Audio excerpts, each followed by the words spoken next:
before gang violence ultimately took his life. Gang violence that was orchestrated by adults in our city. And cowardly acts of an Atlanta-based rapper that decided to go over into a rival gang stronghold and shoot a music video in a place that he knew he should not have been. And in the subsequent days, we saw homicides and shootings, and ultimately the deaths of 2 children as a result of his cowardly actions. And you know who you are. And I tell you that this team will work relentlessly to hold you and the persons that you are affiliated with responsible. To the LaFlareLounge with your host, IG-TheLaFlare. You are watching a master at work. Atlanta is on edge. A storm of violence has been brewing in the streets, and now the name at the center of it all is none other than rapper Lil Baby. Authorities are putting the heat on the Atlanta rap star, claiming his reckless decisions set off a chain of bloodshed that led to the execution of 2 13-year-old boys. In a chilling press conference held Wednesday, February 26th, Major Ralph Woolfolk of the Atlanta Police Department delivered a grim revelation.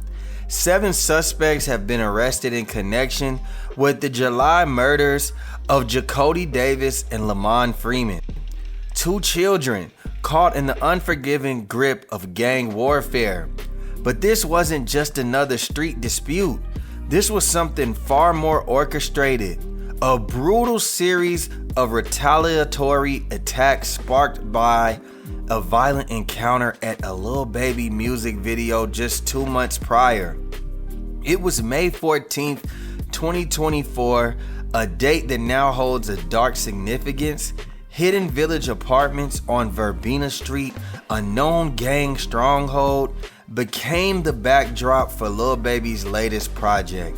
But what was meant to be just another rap video quickly spiraled into chaos. Gunfire erupted, bullets tearing through the air as 3 men in their 20s hit the ground, bleeding from non-life-threatening wounds. Pull up, baby. Lil Baby just pulled up on us. You know, we doing it big around this month. So y'all better try to get in where you fit in. Where? At Slapping Tacos. Baby, the actress is in the bio.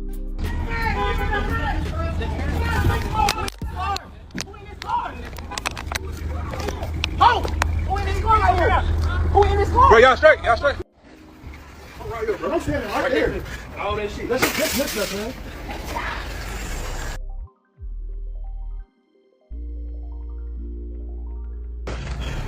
Anybody see Sam? What's that? Sam, you okay?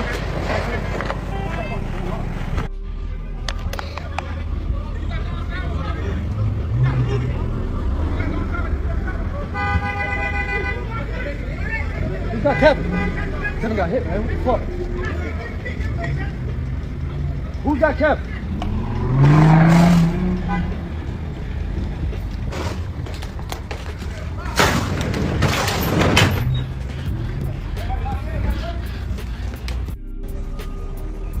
That look different right though.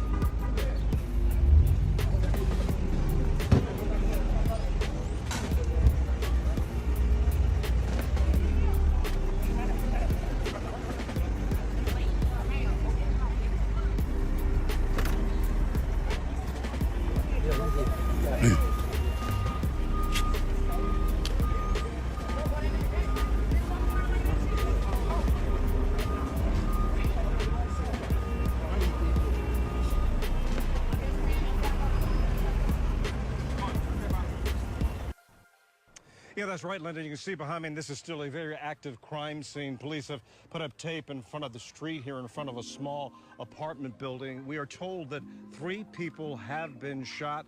They are in stable condition. They've been transferred to Grady Hospital with non-life-threatening injuries. We still don't know the motive to this shooting, what led up to it. I should mention, though, there was a rap video shoot going on in that lot over there around the time of the shooting. Police at this point don't know if the rap video production had anything to do with the shooting. Left 3 people wounded. Of course, we'll be continuing to gather information on this investigation and bring the latest to you on WSB Tonight. Live in Northwest Atlanta, Tom Regan, Channel 2 Action News. The rapper and his entourage, captured in shaky fan footage, were seen pulling up just moments before the violence erupted. According to Woolfolk, the one reckless act, a high-profile rapper stepping into enemy territory, cameras rolling, entourages flexing, set off a citywide war. Retaliation came swiftly. The bodies began piling up. Blood spilled over and over until it reached an unthinkable low. 2 innocent kids gunned down, robbed of their futures before they even had a chance to begin. Lamont Freeman was allowed to be a 13-year-old for exactly 27 minutes, Woolfolk stated grimly, before gang violence stole his life. Breaking news overnight, Atlanta police are investigating a triple shooting that left 2 young people dead, one on his 14th birthday. Another boy, a 12-year-old, is in the hospital this morning. Channel 2's Steve Gelbach is live along Lee Street in southwest Atlanta. Steve, I know you've been talking to police and to the victim's family. Yeah, we moved over here in the last hour once the scene cleared because this is where family members had gathered earlier. Also because police, when they left, told us it was likely not safe to stay there because of gang activity. And we know from Atlanta police that shots were fired. They got that call a little after 12:30 this morning. It happened at the steps of one of the townhomes there off Dimmock Street. They found 3 victims shot, told us one age 12 and initially 2 were 13 years old. One died at the scene. The other 2 rushed to the hospital, and one later died from his injuries. And I spoke to another cousin of the young man dead at the scene. Said he turned 14 today, so actually shot and killed on his birthday, going into the 8th grade at Sylvan Hills Middle School. She told me the other victim killed was a 13-year-old and his best friend.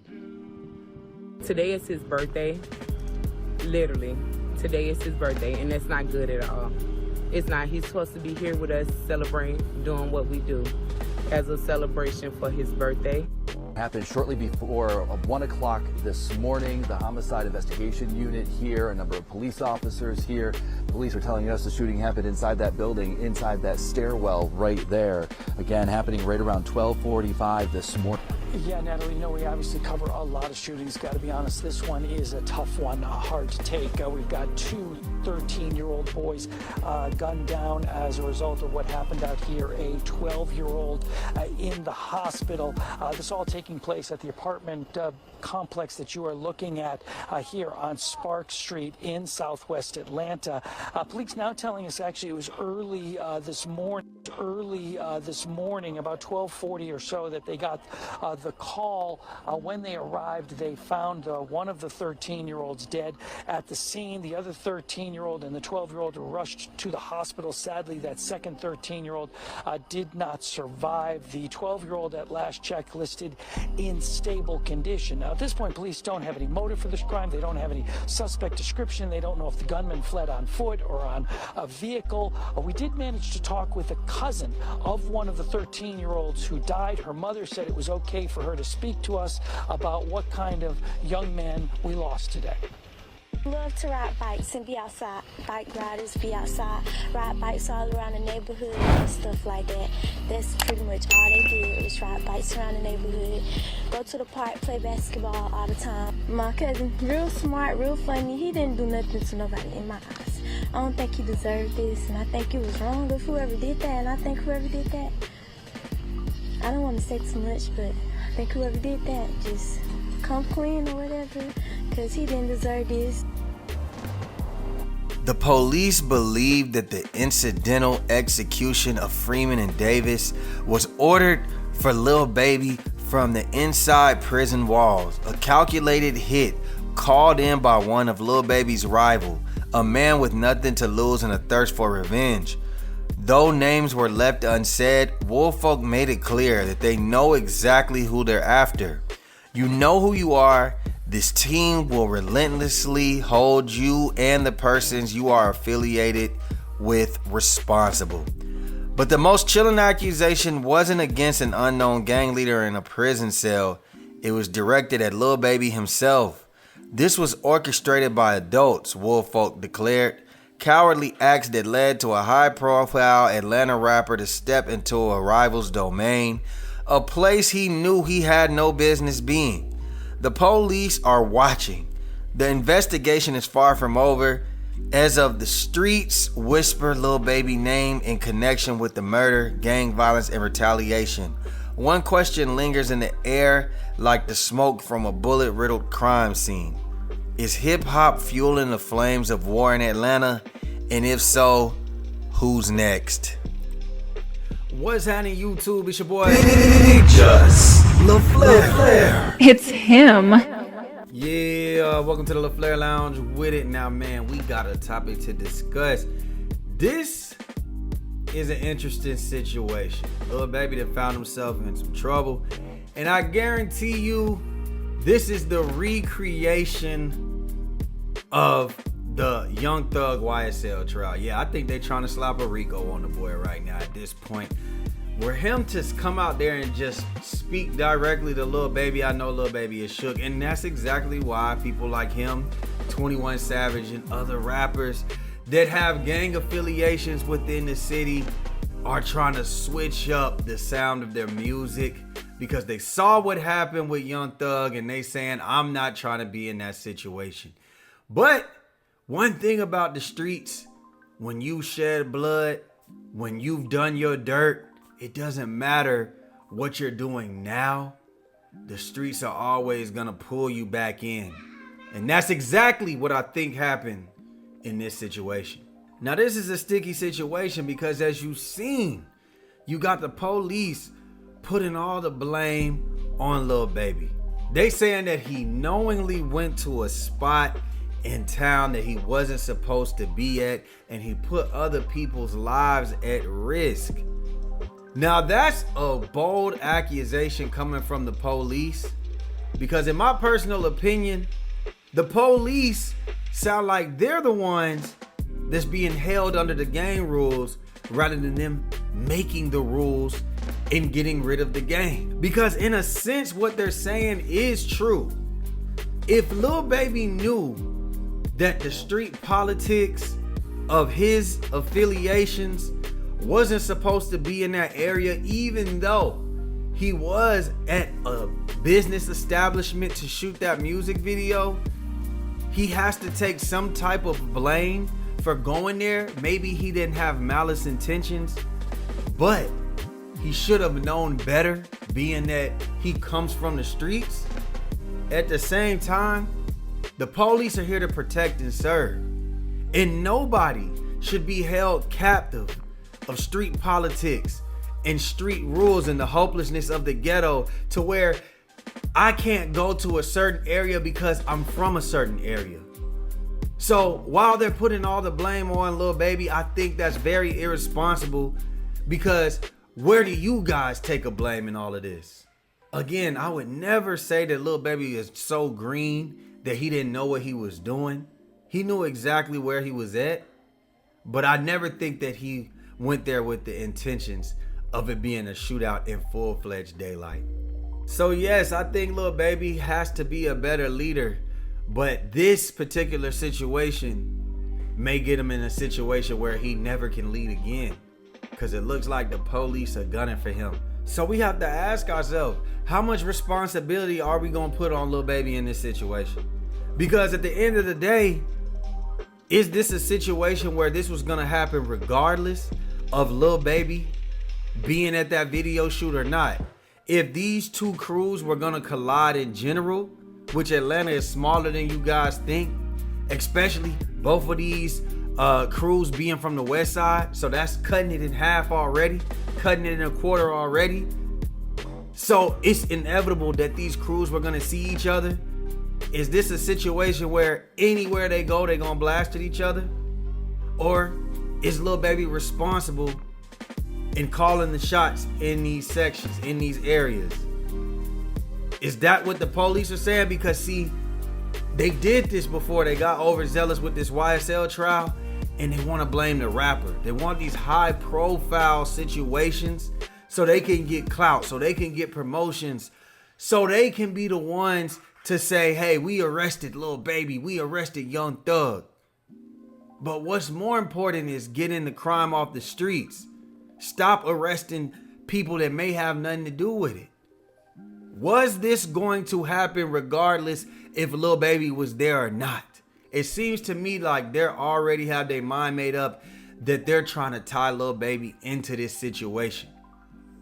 And if they are, they need to have the valid proof. That's all I say, because they did this before. They wasted taxpayer dollars, taxpayer time. People couldn't go to their jobs because they had to spend half the year, a year and a half, whatever it may be, as jurors. They affected and uprooted a lot of people's lives.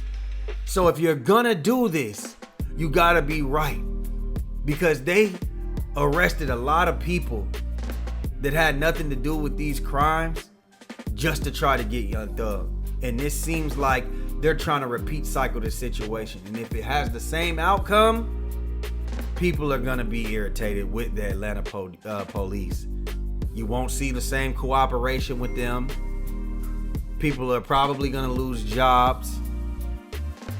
Are y'all willing to take it there? And as for Lil Baby, I understand that you already made these moves to stop tying yourself to the streets. I know this spooked you. I know this situation spooked you. It may be too late though. So we're gonna see what happened. And the police seem like they're gonna get to the bottom of it.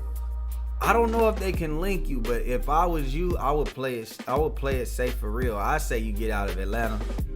I say that you go somewhere far away, because if they not linking you to this situation, they're working on linking you to a situation to get you thrown in jail. Maybe unfair. You may not have nothing to do with this. These may just be your guys. But when you affiliate yourself with a crew, this is what happens. You weren't even the aggressor in this situation. It's like somebody came and shot at you. But were you able to tell your homies not to retaliate? Because if they retaliate, it's coming towards you. I don't know, man. This is a sticky situation, man. Y'all let me know what y'all think, man, down below. Do y'all think the Lil Baby going down for this? Do you think the police are a little overzealous? Do they have any proof that this is Lil Baby's fault? Or is this just them trying to attack another rapper in the city? Y'all let me know what y'all think, man. Like, share, subscribe, comment, hit that notification bell, and we out, baby. Boom!